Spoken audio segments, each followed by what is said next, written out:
It is Carrie Roldan with the Intuitive Art Academy, and today I'm making you a video about what to do when you do intuitive art and the answer isn't abundantly clear.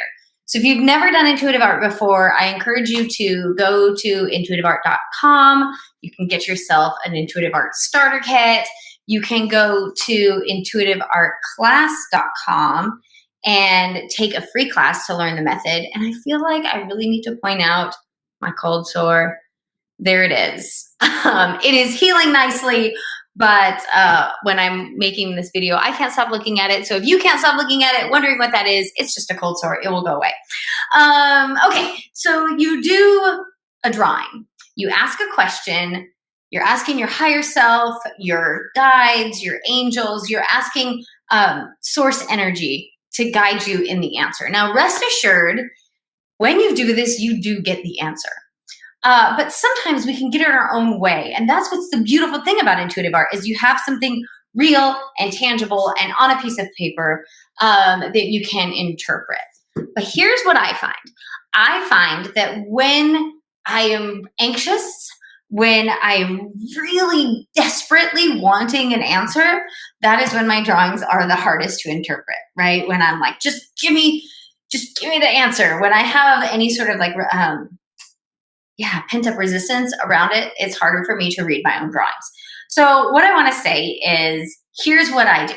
This is what I do when I look at a drawing and the answers aren't abundantly clear. I do just what you can see here. I've written the meanings of each of the colors on there. So if you have this handy dandy notebook and you go through the free intuitive art class, part of it is a color meditation. And you will write down right here what all of your colors mean to you. So the first thing I do is just reference that. I go to my gray and I write down what gray means. I go to my brown and I write down what brown means, etc. Right? So the first thing I do is look for that. The second thing I do is look for any immediate impressions that I have about the drawing. So in this particular drawing, there's something that is hard to see, but there's a star right here in yellow. So I ask myself, right, what does that star symbol mean to me? Or sometimes there will be like, as I look at the drawing, I will get an impression of an image, a symbol, something that has specific meaning to me. And so I might write that down. And then I'll go through it color by color, generally in the way that I laid them down. So if I remember, like on this drawing, I remember doing the blue first. So I'll interpret it in chronological order if I remember how I put the colors down. But sometimes, and honestly for me, one of the best ways to do it is verbally, is out loud, is actually explain the drawing to somebody else. You can go inside our Intuitive Art Facebook group and you can make a video explaining it to the people in the group, and you may get insight and clarity just in doing that. But I'll be honest, I made this drawing and I did get some clarity by looking at the drawing. But I still wasn't entirely sure what it meant.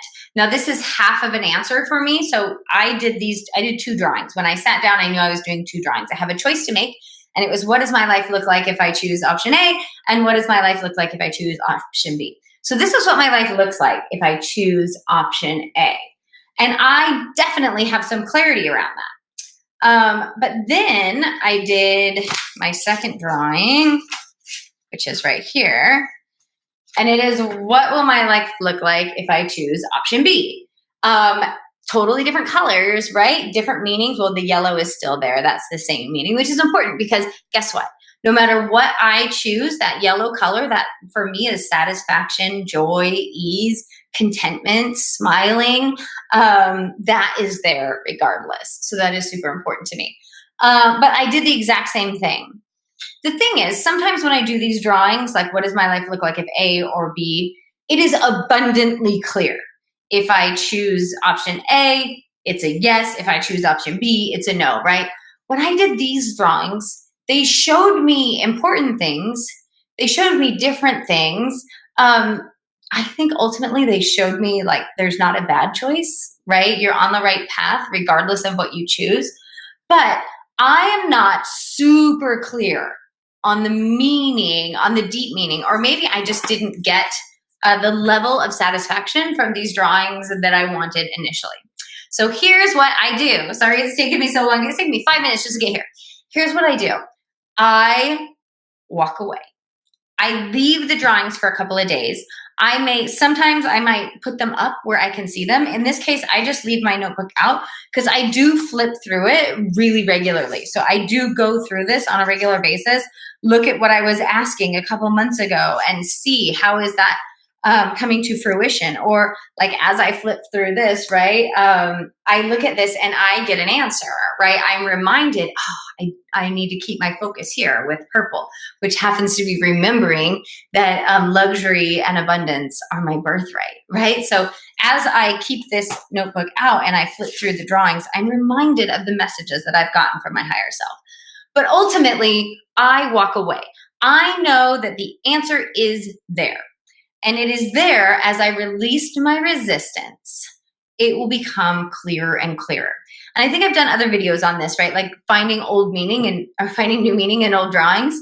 That's what I tend to do. If I don't get an immediate hit, I walk away. I trust that the answer is there because it always is. The answer is always there. And that it's me and my resistance that's stopping me from seeing it.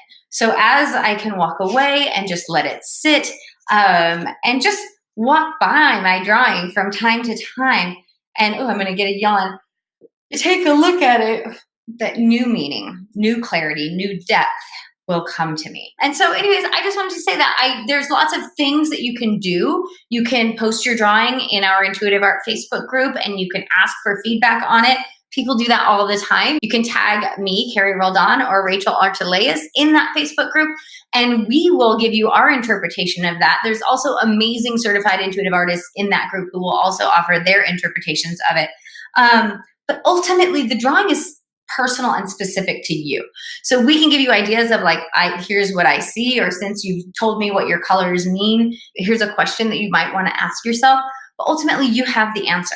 And so the more that you settle into the truth of that my higher self or my angels or whatever source that you called upon when you made the drawing is guiding me through my color meanings, through this drawing to the answer. When you remember that you are the interpreter of, I'm going to yawn again, you are the interpreter of what you wrote down. I don't know. It just takes pressure off for me. It helps me relax. So I tend to walk away from it from a little while, but keep it where I can see it, glance at it from time to time without putting pressure on it, not like, what do you mean? And the answer tends to come to me. And like I said, it's always a good idea to keep your drawings close by because it is frequent that I find new meaning in old drawings, or better yet, I look at an old drawing and go, oh my gosh, I took the advice of that drawing and this is what happened, right? This is what happened in my life. The good thing that I was looking for came to me. So there you go. That's my advice is don't get frustrated. There are lots of resources available to you. And ultimately, the truth is in there and you are the one who is able to unlock it. It's just a matter of relaxing and trusting and knowing that the answer is there. Not putting pressure on it to like tell you right now. If you can just give it a little breathing space, the answer will come. So I hope you found this helpful and I will see you on the next video.